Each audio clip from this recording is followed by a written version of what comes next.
Subscribe now and press the bell icon. Never miss an update.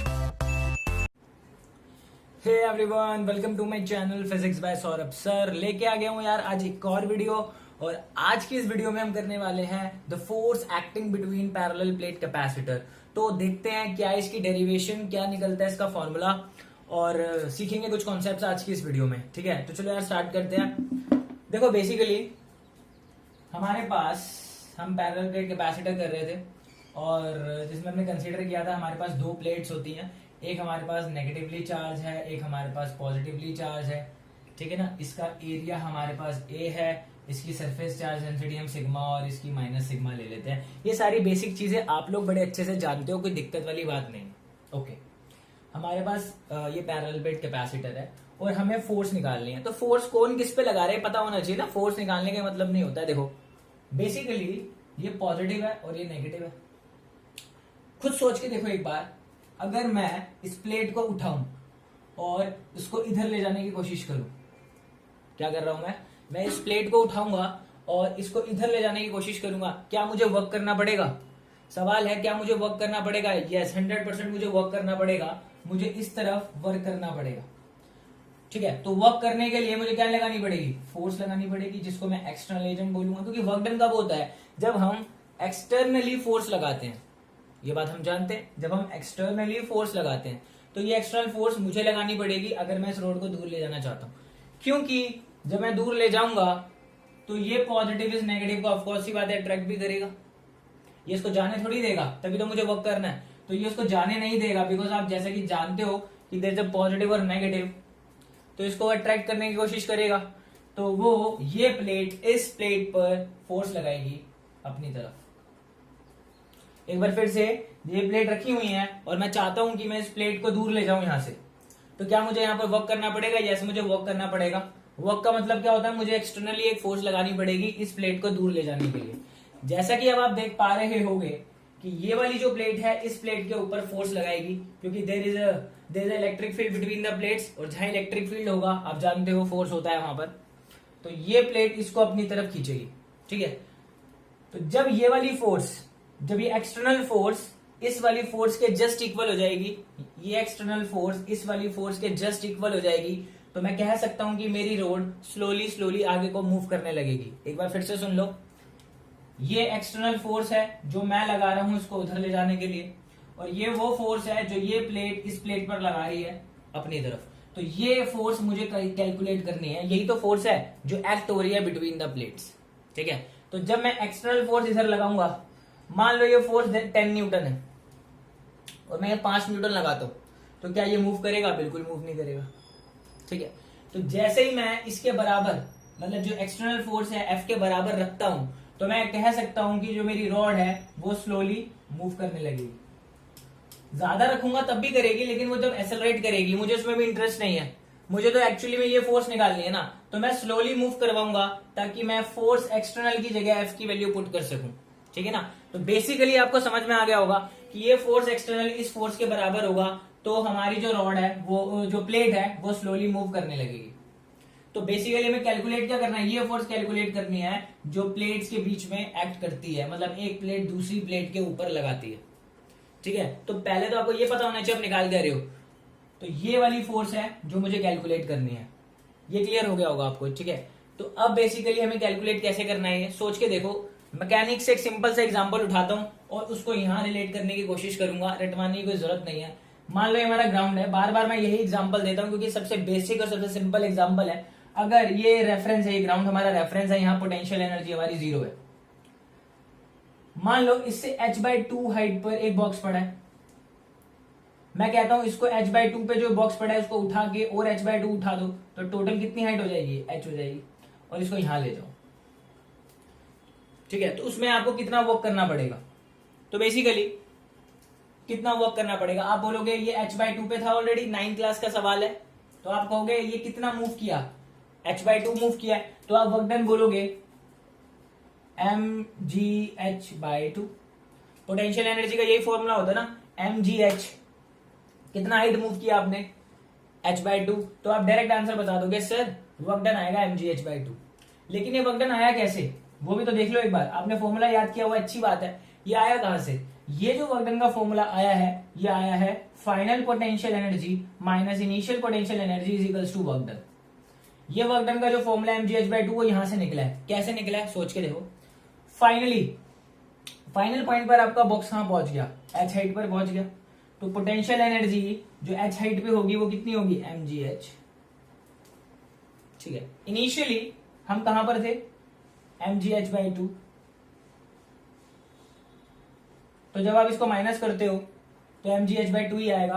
तो work done की value क्या हो जाएगी? mgh/2। तो बेसिकली हमने ये पोटेंशियल एनर्जी का फॉर्मूला पढ़ा था जिसको हम वर्क डन कह देते हैं। तो पोटेंशियल एनर्जी नहीं होता है वो work done, the change in potential energy work done होता है। मैं आपको पहले भी वीडियोस में बता चुका हूं। The change in potential energy is equals to work done. तो यही सेम कॉन्सेप्ट हम यहां पर लगाएंगे, the change in potential energy equal to work done. It's very important result. तो potential energy final minus potential energy initial equal to work done. और अब work done की वैल्यू हम यहां पुट करेंगे, एफ यू आई यहां पुट करेंगे और सारी वैल्यू पुट करके हमारा आंसर हमें मिल जाएगा। तो अब सवाल है कि इन सब की वैल्यू हम कैसे पुट करेंगे। ठीक है, तो सपोज करते हैं हमारा एरिया ए था और मान लो प्लेट्स का जो डिस्टेंस है वो डी है। अब मैंने क्या कहा, मैंने वर्क किया, वर्क करने के बाद ये प्लेट मूव कर गई और मूव करके यहां पहुंच गई। मैंने कितना डिस्प्लेसमेंट करवाया? Delta X. अब जो प्लेट्स के बीच में जो डिस्टेंस है वो डी प्लस डेल्टा एक्स है, क्योंकि अब ये जो रॉड है और प्लेट है ये यहां से, ये प्लेट यहां से अब यहां मूव कर चुके हैं। तो सोच के देखो, मैंने इस पर वर्क किया था किधर? इधर वर्क किया था। तो मैंने एक एक्सटर्नल फोर्स लगाई होगी, जैसे मैंने भी आपको बताया। जब इस पे एक एक्सटर्नल फोर्स इधर लगेगी तो ये प्लेट इसको खींचेगी विद फोर्स एफ। तो अगर मैं चाहता हूं कि मुझे स्लोली मूव करना है तो F external must be equal to F. तो क्या मैं वर्क डन का फॉर्मूला यहां पर पुट कर सकता हूं? Force into displacement. तो फोर्स एक्सटर्नल इंटू डिस्प्लेसमेंट। और आप देखोगे डिस्प्लेसमेंट कितनी कराई गई है? मैं डेल्टा एक्स, कुछ भी नहीं किया मैंने अभी तक। और इस एफ एक्सटर्नल की वैल्यू मैंने क्या बोला है? एफ होनी चाहिए, क्योंकि अगर मैं स्लोली मूव करवाना चाहता हूं तो क्या मैं इस एफ एक्सटर्नल की जगह एफ डाल सकता हूं? बहुत सही है। तो हमने एफ डेल्टा एक्स लिख दिया। मुझे यही फोर्स तो कैलकुलेट करनी है जैसे मैंने आपको बताया था। तो अगर आपने ये वैल्यूज पता कर ली और यहाँ पुट कर दी तो आपकी एफ की वैल्यू आ जाएगी, कोई दिक्कत नहीं है। ऐसे करते हैं, डेरिवेशन रटना नहीं है, समझो एक चीज को कैसे क्या करके हम कर सकते हैं। कभी भूल भी जाओ तो आप खुद निकाल सको।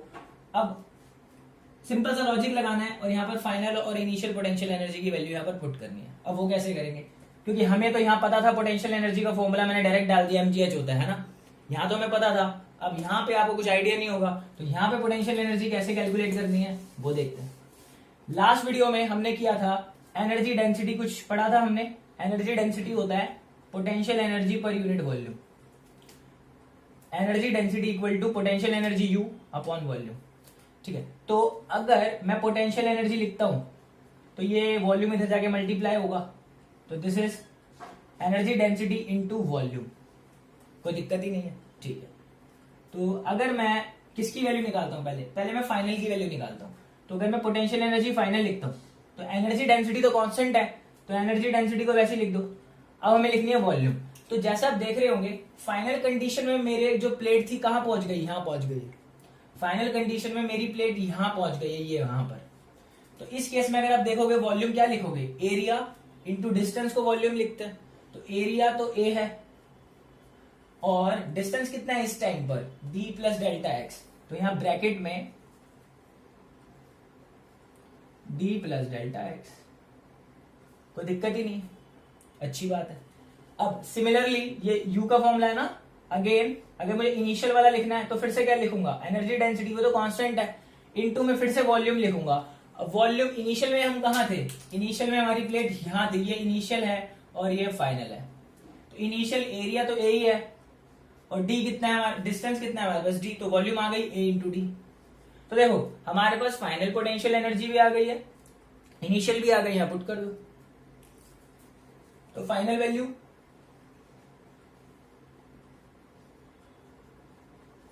फिर माइनस कर दिया इनिशियल वैल्यू। मैं आप लोगों को बताना चाहता हूं कि ये जो रिजल्ट है, मैं बार बार आपको मैकेनिक्स का एग्जांपल देके इसलिए समझाता हूं ताकि आप ये ना सोचो ये आया कैसे।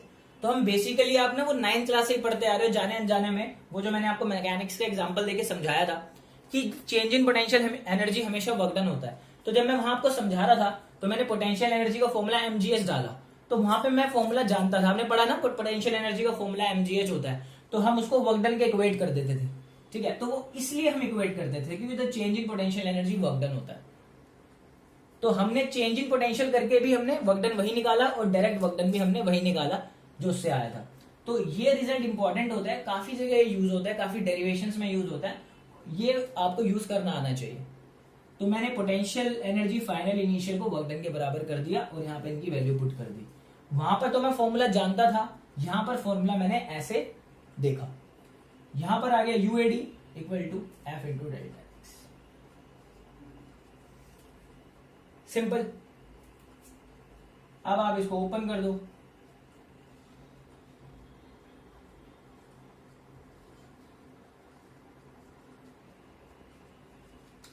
अब आपको कुछ क्वांटिटी कट जाएगी यहाँ पर, ये वाली energy density into A D, energy density into A D, ये जो हमारी क्वांटिटी से कट जाएगी, हमारे पास अब क्या बचेगा,